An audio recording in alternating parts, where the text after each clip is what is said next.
The man next to me didn't have a drop on him.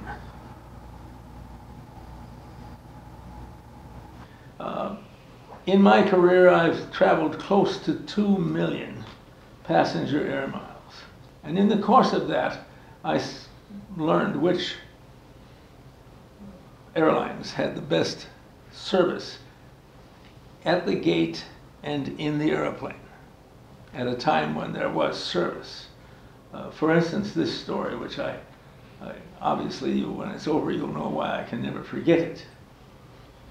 TWA flying with one stop in between Phoenix and either Boston or New York. And I don't remember which. In those days, you were served a meal on a long flight in TWA. Even to the extent of being asked how you wanted your steak cooked. Those were the days when travel was different. In this case, I'm sitting on the right aisle seat. 3 seats across the aisle here, 2 seats here next to me. And I'm probably halfway down the length of the coach cabin, and these, it was lunchtime. And so we were being served first salads with dressing, which, as I remember, it was either in a little cup or had already been put on the lettuce. I can't quite remember that. And as it turned out, it really wasn't important in this instance. But the stewardesses were now known as flight attendants, you understand. They would have 3 of these trays in one hand and 3 in this one. And they would come up, and from behind, the galley was in behind, and they would come up and get so they could see you, and they'd say to you, Barbara, you're by the window, take that one.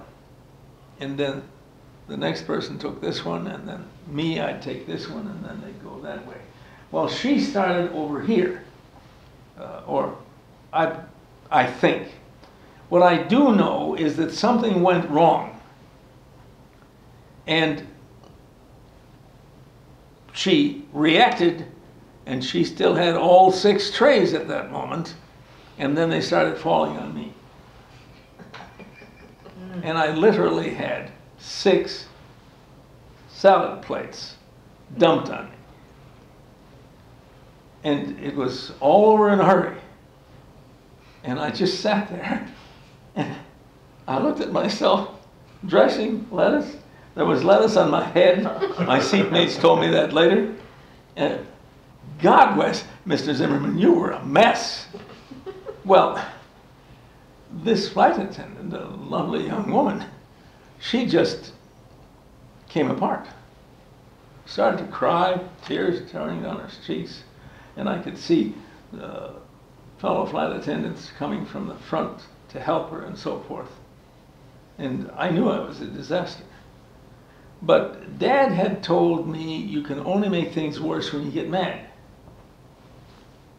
And that stuck with me.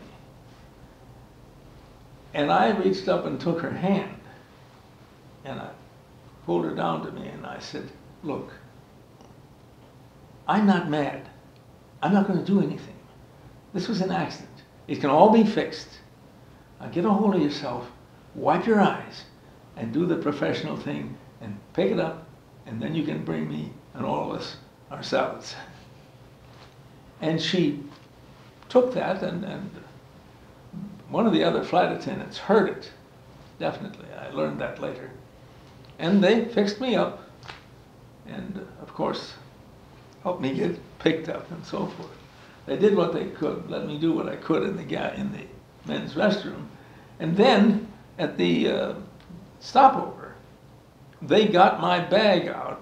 They took me to a room where I could really clean myself and get totally redressed and everything. And they took all the dirty clothes, stuffed them in a bag, and they said, you'll get them in Boston or wherever we were going. And they cleaned everything, and everything worked fine. And I didn't feel that bad about it. In fact, I often laughed about it. I came home and told my family I had 6 salads dumped on me, complete with dressing. You know. But the point is, this was very interesting because I flew with TWA all the time. I was at the top of their mileage brackets, you know. And it never occurred to me, but I discovered pretty quickly on future trips that wherever I was going and whenever I made a reservation, it came up on their computer system flagged. And I was known as the man who'd had the salads put on. It was also known that I liked champagne. And in Coach then days, you could buy a quarter bottle, I guess it was, yeah, of champagne, just Taylor's. It wasn't fancy, but it was cheap and it was something. And that led to all sorts of special things. And the idea was that I didn't get mad. I knew it could be fixed. Granted, one plate had landed on my head, it was a little sore, but that was fine. So the first thing is, do the same the next time some idiotic thing happens to you. And then secondly, ask yourself, who was doing the customer care? Who was doing the customer care? I learned later that that young lady, it was her second week on the job after leaving flight attendant school. The interesting thing to me always has been that the guy next to me never got a drop on him. And everybody wondered, how did I manage to get it all? But I'm in a dress suit, you see. That's the way we flew then. Great experience, a lesson in customer care.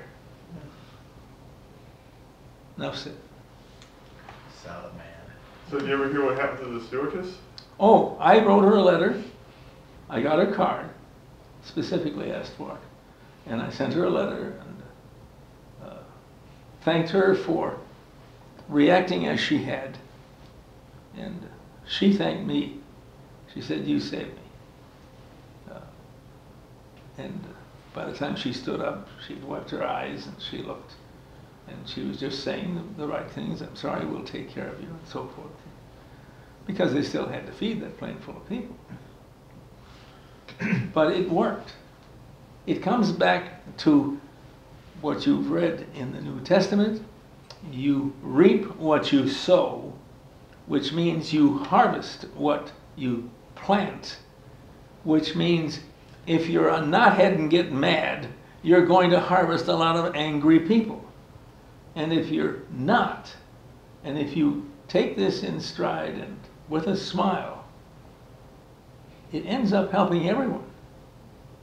And it made my travels with TWA thereafter much nicer, though I certainly didn't plan it that way.